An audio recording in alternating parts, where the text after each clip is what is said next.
तर जय महाराष्ट्र पब्लिक। तर भरपूर जणांना हे समजत नाही की 10वी झाल्यानंतर डिप्लोमा ऍडमिशन घेऊ की 12वी झाल्यानंतर डायरेक्ट डिग्री ऍडमिशन घेऊ।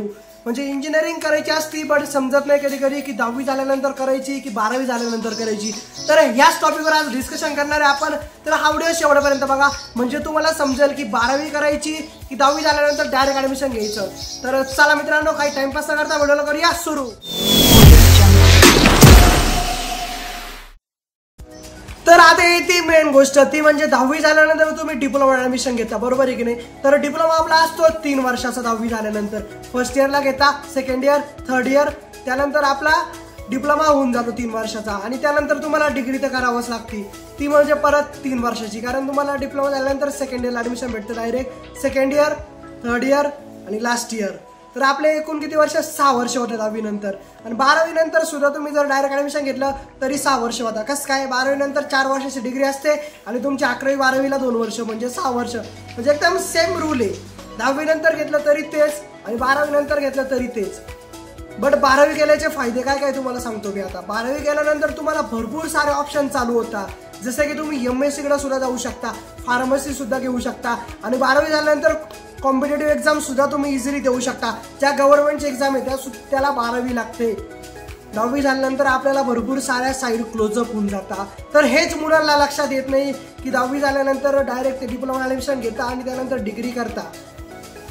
बट ज्यांना जर इंजिनिअरिंगच करायची तर ते 10वी नंतर इझिली करू शकता। कारण 10वी नंतर तुम्हाला जो अनुभव भेटणार आहे, तुम्हाला जो एक्सपिरियन्स भेटणार आहे तो सगळा इंजिनिअरिंगचा भेटणार आहे। कारण डिप्लोमाला सगळा अनुभव तुम्हाला इंजिनिअरिंगचा भेटणार आहे आणि 11वी 12वी तुम्हाला नॉलेज भेटल बट इंजिनिअरिंगचं नाही भेटणार तुम्हाला। तर हा एक क्रायटेरिया चांगला आहे की तुम्हाला जर खरंच इंजिनिअरिंगच करायची आहे तर तुम्ही 10वी नंतर सुद्धा इझिली करू शकता। काही हुशार जण काय करता माहिती? काही हुशार मुलं असतात, खूप सारे हुशार। तर काय करता? 10वी करता, 10वी नंतर 11वी करता, 12वी करता आणि 12वी नंतर मग डिप्लोमा करता। डिप्लोमा ऍडमिशन घेता, डिप्लोमा झाला का मग डिग्रीला ऍडमिशन घेता। म्हणजे किती उलटी घेता। 12वी नंतर म्हणजे किती वर्ष व्हायला तो विचार करा तुम्ही।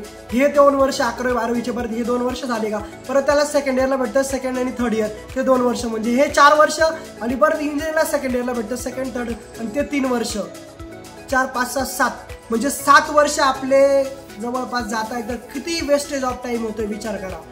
नॉलेज माहिती भरपूर नॉलेज भेटतं पण एवढं नॉलेज काय कामाचं। 7 वर्ष आपले शिक्षणातच जाऊ राहिली। तर हेच कळत नाही तुम्हाला इझिली सांगू शकतो मी की तुम्ही 10वी नंतर तुम्हाला इंजिनिअरिंग करायची, 10वी नंतर ऑब्विसली तुम्ही इंजिनिअरिंगकडे जाऊ शकता। आणि ज्यांना जर 12वी नंतर एक्झाम वगैरे काही द्यायची असेल, 12वी नंतर भरपूर सारे ऑप्शन चालू होता।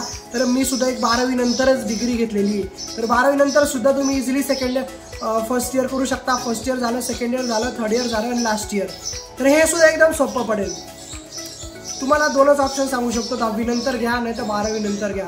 बट बेस्ट क्रायटेरिया जर बघायला गेला तर 12वी नंतर इझिली तुम्ही घेऊ शकता माझ्या सल्ल्यानुसार। तर तुम्हाला जर वाटलं तर तुम्ही 12वी नंतर घ्या नाही तर 10वी नंतर घ्या। तर अशी होती ही माहिती। मी तर काय तुम्हाला सांगणार आहे की तुम्ही ऍडमिशन घ्या, बट करायचं तुम्हाला आहे, बरोबर आहे की नाही। तर चला मित्रांनो, हा अपडेट तुम्हाला जर आवडला असेल, तुम्हाला समजलंच असेल कशा प्रकारे आता 10वी नंतर ऍडमिशन घ्यायचं की 12वी नंतर घ्यायचं, की जास्त हुशार आहे त्यांच्यासारखं करायचं, 10वी करायची 12वी करायची आणि मग डिग्रीला ऍडमिशन घ्यायचं, मग त्याच्या आधी ते डिप्लोमा करायचा, म्हणजे किती वर्ष वाया जाणार आहे आपली। तर हे लक्षात घ्या तुम्ही आधी। तर हा अपडेट तुम्हाला आवडला असेल तर आपल्या चॅनलला सबस्क्राईब करून नक्की जा, कारण असेच अपडेट तुम्हाला डेली भेटत असतात आपल्या चॅनलवर। तर चला मित्रांनो, भेटू नेक्स्ट व्हिडिओमध्ये। कायम असत राहा।